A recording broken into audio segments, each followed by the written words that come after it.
గుర్తుంచుకోండి, మీ యొక్క మాట తీరుపైనే మీ జీవితమంతా కూడా ఆధారపడి ఉంటుంది. అందం కన్నా కూడా మనిషి యొక్క మాట తీరే ఎంతో ప్రధానమైనది. తీయనైన మాటలతో కఠినమైన విషాన్ని కూడా అమ్మవచ్చు.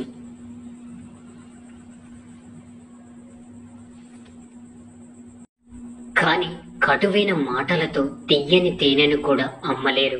అర్థమైందనుకుంటా. అందం అనేది దృష్టిని మాత్రమే ఆకర్షిస్తుంది, కానీ వ్యక్తిత్వం అనేది హృదయాన్ని ఆకర్షిస్తుంది. గుర్తుంచుకోండి.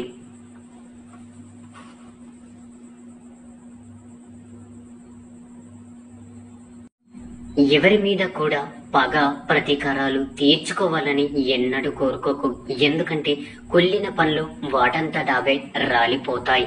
ఇక వాటి గురించి మీరు శ్రమించండి. కేవలం ఓపికతో చూస్తూ ఉండండి.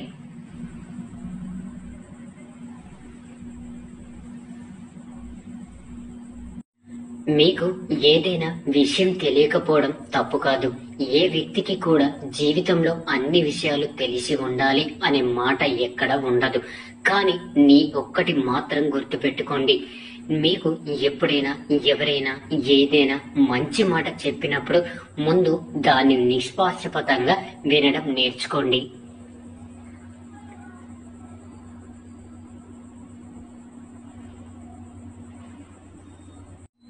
అందరిలో మంచిని చూడడం నేర్చుకోండి. ఎందుకంటే సమయాపానం అనేది జీవితంలో అత్యంత అవసరం. కాబట్టి చటుక్కున ఒక మాట వినగానే కోపడడం, మీరు ఎవరితో అయినా విభేదిస్తే విభేదించండి, కానీ గుర్తుంచుకోండి,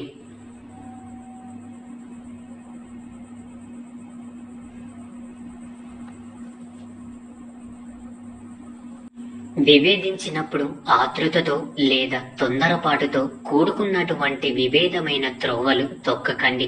అత్యంత ప్రశాంతతతో కూడుకున్న చర్చలకు మాత్రమే అవకాశం ఇవ్వండి. ఇక ఈ తరంలో ఇలా అలవాటైతే జీవితంలో అక్కరలేని సమస్యలు ఎప్పటికీ తలెత్తవు.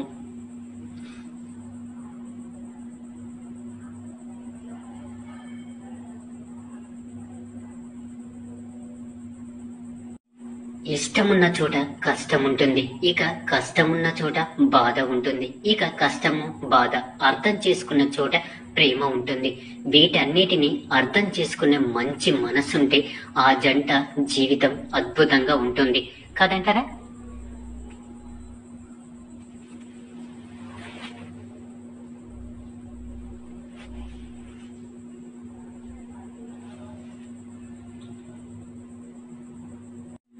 తల్లిదండ్రులు చేసే కొన్ని తప్పుల వల్ల ప్రాణంగా కలిసి ఉండాల్సిన అన్నదమ్ములు బద్ధ శత్రువులుగా మారుతున్నారు.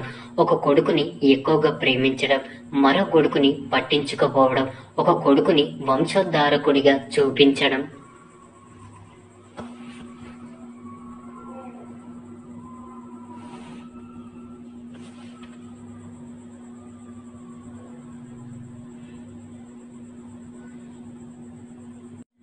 మరో కొడుకుని పనికిరాని వాడిగా పరిచయం చేయడం, ఎక్కువ సంపాదించే కొడుకుని ఎక్కువగా గౌరవించడం, తక్కువ సంపాదించే కొడుకుని వేలెత్తి చూపడం, పెళ్లి వచ్చిన కోడళ్ళకి సొంత కొడుకుల గురించి మంచి కంటే కూడా చెడు ఎక్కువగా చెప్పడం, చులకనగా చెయ్యడం,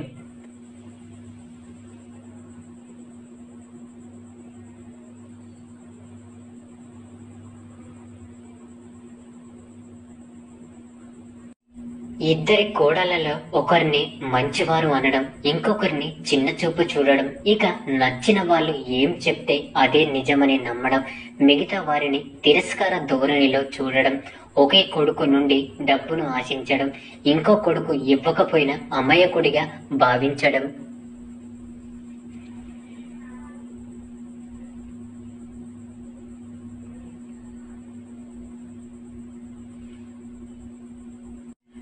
సమయం ఉన్నప్పుడే ఆస్తి పంపకాలు చెయ్యకపోవడం, చేసిన ఒక కొడుకుకి ఎక్కువగా మరో కొడుకుకి తక్కువగా అందేలా చూడడం తల్లిదండ్రులు మొదటిగా చేసే పెద్ద తప్పు.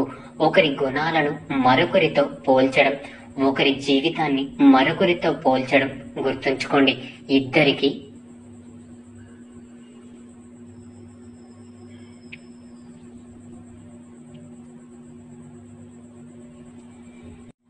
ఒకే చదువు, ఒకే తెలివితేటలు, ఒకే జీవితం మీరు కోరుకున్నంత మాత్రాన అది ఎప్పటికీ జరగదు. ఇక అనుకున్నట్లే జరిగితే అది జీవితం ఎప్పటికీ కాదు. ఒకరి గుణాలను మరొకరితో పోల్చి వారిని వారికే బద్ధ శత్రువులుగా మార్చకండి.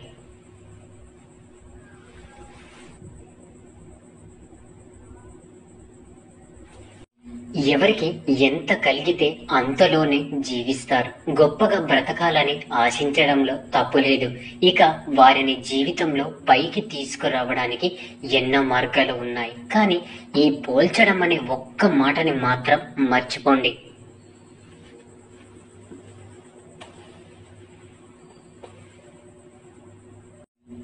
ఏదైనా చెప్తే మీ మంచికే చెప్తున్నాను, వారిని చూసి నేర్చుకో అంటారు.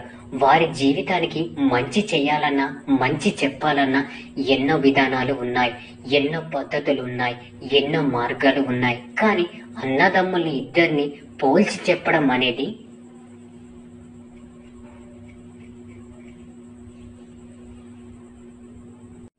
ఎంతో అధమమైనది.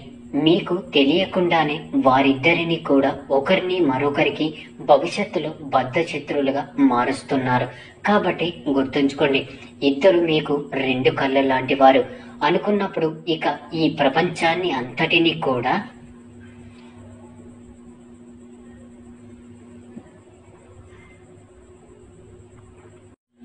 ఆ రెండు కళ్ళతో సమానంగా చూడడం నేర్చుకోండి. అప్పుడే వారిద్దరి జీవితాలు కూడా, వారిద్దరి ప్రపంచాలు కూడా వారికి స్పష్టంగా ఆనందంగా కనిపిస్తాయి. అర్థమైందనుకుంటా.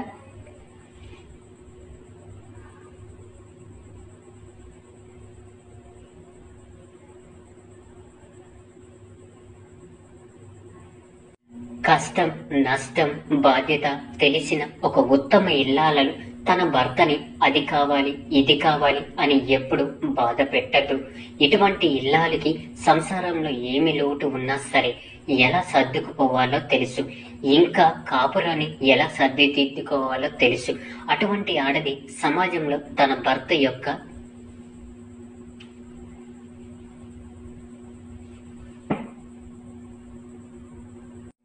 గౌరవాన్ని కాపాడుతుందే కానీ చులకన చేసి ఎప్పుడు మాట్లాడదు. గుర్తుంచుకోండి, అదృష్టంతో పైకి వచ్చిన వాడికి చెట్టు ఎక్కడం మాత్రమే తెలిసి ఉంటుంది. అదే స్వయకృషితో పైకి వచ్చిన వాడికి చెట్టు ఎక్కడమో తెలుసు.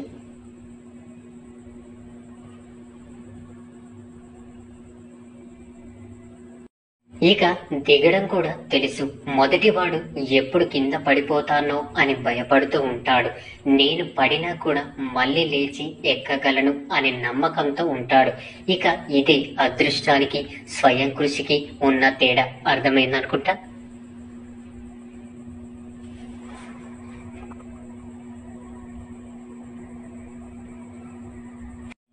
ఇక అందరూ